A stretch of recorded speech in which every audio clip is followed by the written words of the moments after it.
Olá, bem-vindo ao canal Leidos e hoje a gente vai falar aqui sobre o apocalipse dos livros. De qualquer forma, esse é um assunto que muito me interessa, na verdade eu gosto muito de ler. Eu tentei fazer mais vídeos de leitura sobre livros nesse canal, né? Mas eu já tenho alguns aí que eu falo sobre alguns livros que eu gostei e tal. Mas a questão é, principalmente aqui no Brasil, não só no Brasil, né, em todo o mundo, as livrarias estão tendo alguns problemas. Aqui no Brasil, por exemplo, a Saraiva, né, ela teve que demitir eu acho que, se eu não me engano, ela teve que fechar 20 livrarias esse ano. E entre os principais problemas que elas têm, ela tem inclusive demissões, né? O resultado trimestral da Saraiva e demissões na cultura, reforços sinais que a crise das livrarias brasileiras não tem hora para acabar. Então, tem algumas notícias aqui que eu estava lendo justamente a esse respeito. E qual um dos grandes problemas das livrarias? É principalmente questão do preço, né, cara? Primeiro que a gente já está numa crise econômica no Brasil, então as pessoas elas tendem a pensar muito mais no que elas vão gastar o dinheiro, e aí você vai pagar, sei lá, 60, 70 reais num livro, cara. Aí pesa um pouco, né? Considerando que o salário mínimo é o quê? 900 e poucos reais, e daí, pô, 60, 70 reais é um preço considerável para se pagar num livro. Não, e essa não é a única questão. Eu participo de muitos grupos de livraria no Facebook e sempre tem alguém reclamando: ah, eu comprei em tal livraria e demora muito para chegar. Ahn, comprei na livraria e daí, sei lá, 40 dias não chegou. Ou então, cara, eu vi um cara reclamando, falando assim que o livro não chegou e ele falou: ah, agora a gente tem que esperar, porque para conseguir o dinheiro de volta é um trampo que é melhor esperar mesmo. Então as livrarias, hoje em dia, elas estão tendo muito problemas, principalmente por causa de lojas como a Amazon, deixa eu ver se tem outras. O Mercado Livre, por exemplo, também é um bom exemplo. A Amazon, ela consegue ser muito competitiva nos seus preços com relação a tudo, né? Inclusive muitas lojas varejistas nos Estados Unidos fecharam as portas justamente por causa que a Saraiva, perdão, a Amazon, ela é muito poderosa, cara. Ela consegue entregar as coisas com eficiência e a um preço muito baixo. Inclusive, tem um podcast que eu ouvi uma vez, é do Jovem Nerd, se não me engano. Eu vou talvez eu vou deixar na descrição, caso vocês queiram ouvir. Mas em um momento o cara falava que a Amazon ela tinha uma tática que ela comprava livros a preço de. Assim, ele comprava, por exemplo, do distribuidor, sabe? E vendia direto para as pessoas. Só que ela não tinha estoques. Então o que que ela fazia? Basicamente era o seguinte: vou tentar explicar. É um negócio meio complexo, então vou tentar deixar de uma forma bastante didática, que é o seguinte. O distribuidor, o cara que fazia os livros mesmo, você tinha que pedir pelo menos 10 livros para ele poder para você fazer um pedido, sabe? O pedido mínimo era 10 livros. O que que a Amazon fazia? Ela pedia um livro, ela deixava tudo no catálogo dela no site. Só que daí é o seguinte, quando alguém pedia esse livro no site dela, ela ordenava pro cara que fazia o livro um livro apenas, que era aquele que ele queria, só que ela tinha que pedir mais 9, né? Porque o mínimo era 10. O que que ela fazia? Ela pedia 9 livros que ela sabia que não ia ter no catálogo, então o revendedor mandava só aquele um, que era o que a Amazon queria, e aí a Amazon mandava direto pro cliente. E isso, não preciso nem falar que embaratece muito, né? Questão de impostos também, que eles vão pagar menos impostos que umas lojas físicas. Toda a questão da Amazon, inclusive para eles se montarem, eles se montaram em Washington, porque daí eles não teriam que pagar impostos, porque, por exemplo, o Vale do Silício, eu acho, na Califórnia, se não me engano, quando os caras iam para lá, já tinham que pagar muito com impostos, e deve ter um negócio assim que é o seguinte, que é, se você vende para alguém de dentro do lugar onde você tá, você tem que pagar imposto, se você vende para fora, você não paga. Então, na Califórnia, é, tinha muita gente, entendeu? Então, a chance de você montar uma empresa na Califórnia e muita gente da Califórnia comprar de você era muito grande. Só que no caso da Amazon, o que que eles fizeram? Eles montaram a empresa em Washington. Naquela época não tinha quase ninguém em Washington, capital dos Estados Unidos. Então eles vendiam mais para fora e daí eles não pagam muito imposto. Então, são estratégias de mercado que a Amazon que ela conseguiu. Inclusive, elas fundiu com outras lojas, tipo a Toy R Us. A Amazon quase faliu em 2002, 2000 por aí, naquela época da bolha.com. E a Toy R Us ajudaram eles naquela época. porque eles faziam aquela questão do marketplace. Por exemplo, a Amazon cria um sistema de vendas e daí várias diferentes lojas vão vender coisas ali e quem vai fazer a entrega seria a Amazon, sabe? Então ela criou esse modelo e isso meio que ajudou ela e depois ela acabou falindo a Toys R Us. Mas enfim, o que é interessante disso é ver como essas empresas elas não vão conseguir, dificilmente conseguirão, se adaptar ou ser tão eficientes e com custo-benefício em relação de preço como empresas como a Amazon, por exemplo, o Mercado Livre. É muito difícil para essas empresas competirem nesse sentido. Eles têm que olhar para diferentes mercados também, né? Você vê que muitas empresas estão falindo por causa dessa questão da não ser tão flexíveis às mudanças. Hoje em dia, cara, não tem como. Você vai ter que trabalhar com e-books, você vai ter que, sei lá, ter formas de pagamento alternativo. Talvez o cara, vou adicionar aqui forma de pagamento, você pode me pagar com criptomoeda, sei lá, ou com a PicPay, ou diferentes formas. Então você tem que estar muito ligado nisso, né? E, inclusive, as livrarias não são as únicas que estão sendo justamente estão sofrendo tanto, né? Por exemplo, os jornais também. Os jornais criaram aquele sistema de assinatura. Aí você assina e hoje praticamente muitos jornais são digitais. Então a Saraiva, principalmente, ela mostrou alguns sinais de fraqueza, né? Ela não tinha comparecido à Bienal do Livro, né? Que é um grande evento de literatura. E, inclusive, antes ela participava muito, né? Antigamente, ela inclusive dava palco para empresas menores que queriam participar junto com ela. Algumas plataformas estão tendo realmente esse problema. Qual seria a solução para eles? Bom, principalmente, cara, eu acho que um dos grandes problemas é a questão de impostos, né? Os caras pagam muito impostos, é muita burocracia. E como livro é uma questão cultural, na verdade teria que ter uma redução massiva de impostos em todos os setores, isso é o que eu defendo, né? Mas, principalmente tratando-se de cultura, de algo que vai enriquecer a população como um todo, em questão de conhecimento e tal, é preciso que precisaria ter-se essa questão de uma redução massiva de impostos para livrarias, né, uma desburocratização, né, questão, inclusive para elas contratarem também, questão de principalmente do trâmite como é o governo, né? É muito burocrático, muito complexo. Então isso seria necessário, principalmente para dar um fôlego para essas livrarias.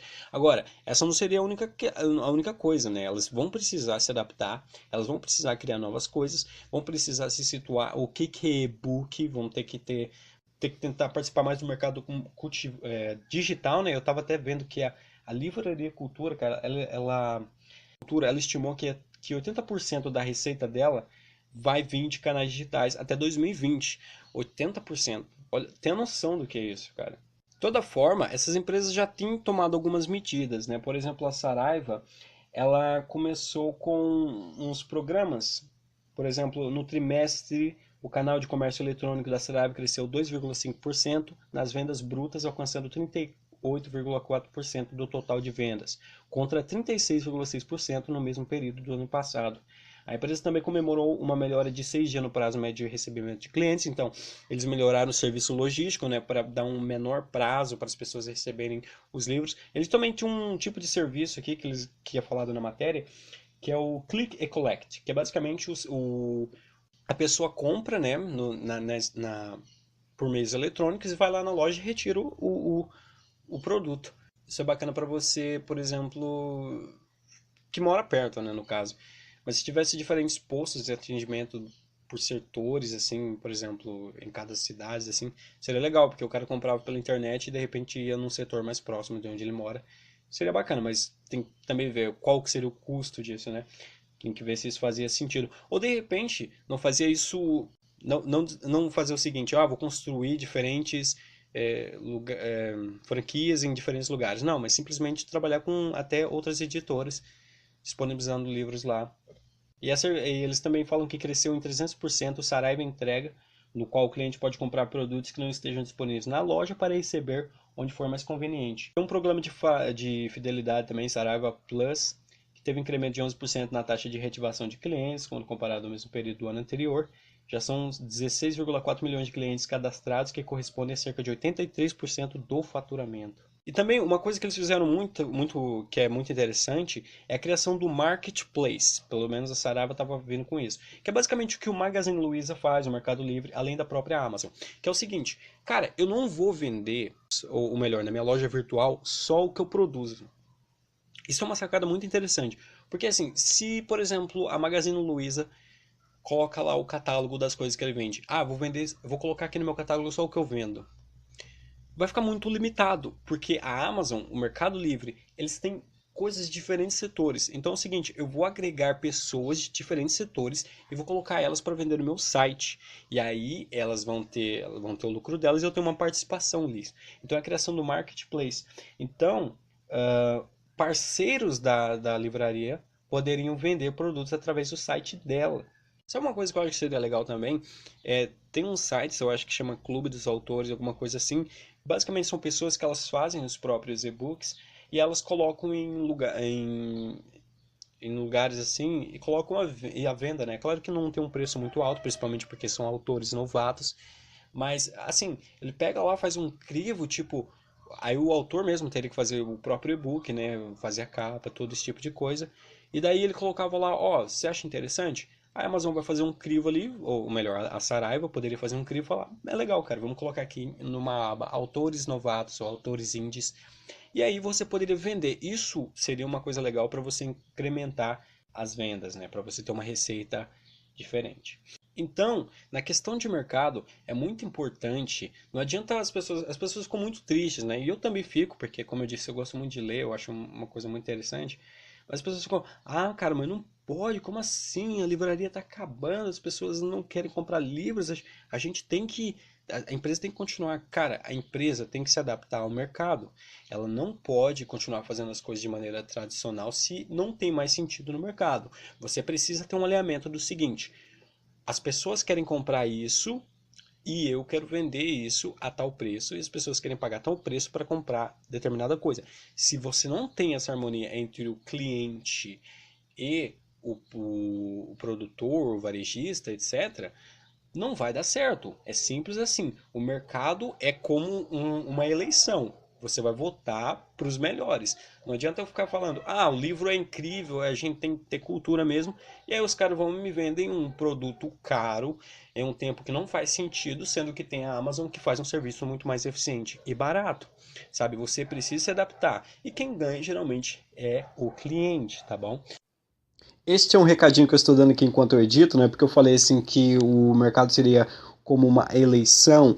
Não é o caso. Geralmente na eleição você tem opções muito reduzidas, né? O mercado, pelo menos o livre mercado, a característica dele é ter uma vasta gama de opções para o consumidor. Então, nesse sentido, ele é diferente. E é até um pouco como o Mises fala no livro dele, Seis lições de Mises, né?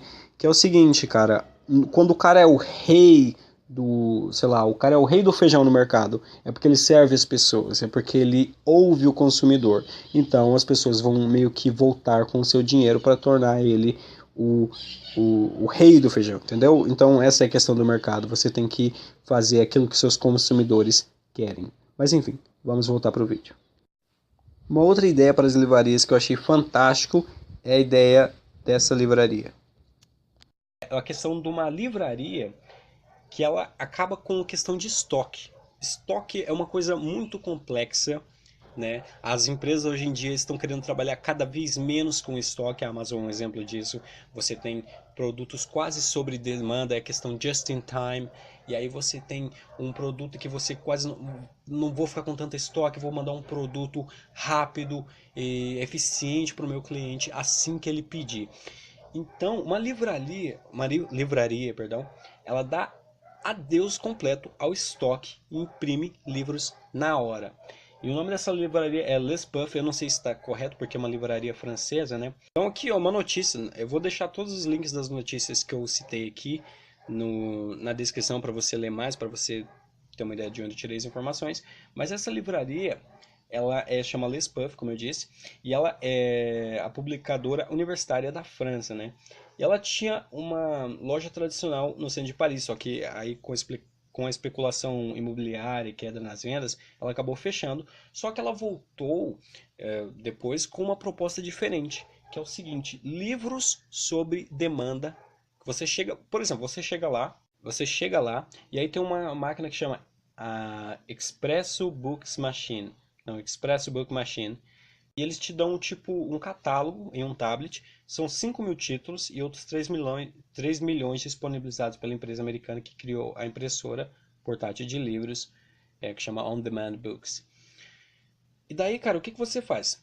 Você vai escolher entre aqueles tantos títulos, e daí eles pegam o PDF e imprimem para você na hora. São 5 minutos. Depois de 5 minutos, você está com o livro impresso na sua mão. Olha que tecnologia incrível, cara. Imagina você chega num lugar, pô, tem Harry Potter aí? Cara, sim. Toma um cafezinho aí, 5 minutos, você já está com o livro na sua mão. E você não precisa de estoque, você não precisa alocar um monte de coisas lá e de repente não vender. E também isso, uma coisa que eu achei muito interessante é que você consegue dar vida a títulos que já saíram de catálogo, títulos que não tem uma venda, não tem uma tiragem tão grande a ponto de eles manterem no estoque. Por exemplo, tem alguns livros que saem 5, 6, 7 edições por ano. 7 edições não, vamos supor, o cara vende 7, 8 unidades por mês. Não, por mês eu acho que ainda é bastante, né? Mas vamos colocar por ano mesmo. O cara vende 7, 8 unidades por mês de um livro, e daí. Eu falei que ia falar 7, 8 unidades por ano, mas acabei falando por mês mesmo. Mas enfim, imagine que é 7 ou 8 unidades por ano que o cara vende. Não compensa ele ter esse livro no estoque, porque a quantidade que sai é muito baixa. Ele está comprando e o negócio vai ficar lá para sempre. Então você consegue pegar livros que saíram de catálogo e imprimir em 5 minutos está na sua mão. Então isso vai cair, vai fazer os custos caírem em questão de aluguel, né? Porque você não vai precisar de um espaço grande, porque você não precisa de estoque. Além do custo de distribuição, você não tem que entregar seus livros. Talvez você queira, mas geralmente não vai funcionar, porque eles são do material um pouco mais simples. Eu vou ver se eu acho alguma foto e vou colocar aí na tela para você ver. Mas você não vai ter provavelmente não vai ter que trabalhar com questão de distribuição e a questão de aluguel de um lugar muito grande. Você pode ter um lugar pequenininho, aí você serve um café e a pessoa pede um livro e é da hora. Mas basicamente, eu acredito que eu tenha falado tudo que eu queira aqui, né? Tem sempre a questão dos livros digitais e físico, que é outra questão. Muitas pessoas falam, ah, cara, eu prefiro livros físicos, eu gosto de sentir o cheiro na mão. O cheiro na mão, não, eu gosto de sentir o cheiro do livro, eu gosto de sentir o livro e tal. É assim, é legal, pá, então, de repente, cara, para não ter essa questão de eles se tornarem viáveis mesmo em vista do preço, pode-se ter essas formas alternativas de venda, como, por exemplo, o caso dessa livraria na França, né, cara? Então, as livrarias estão com problemas, mas elas talvez tenham uma forma de saírem por cima, talvez elas tenham uma forma de prolongarem a sua vida, só que elas vão precisar se adaptar, elas vão ter que mudar. Então é isso, tá? Espero que você tenha gostado do vídeo. Se gostou, deixa o seu like, se inscreva e até o próximo vídeo. Falou-se!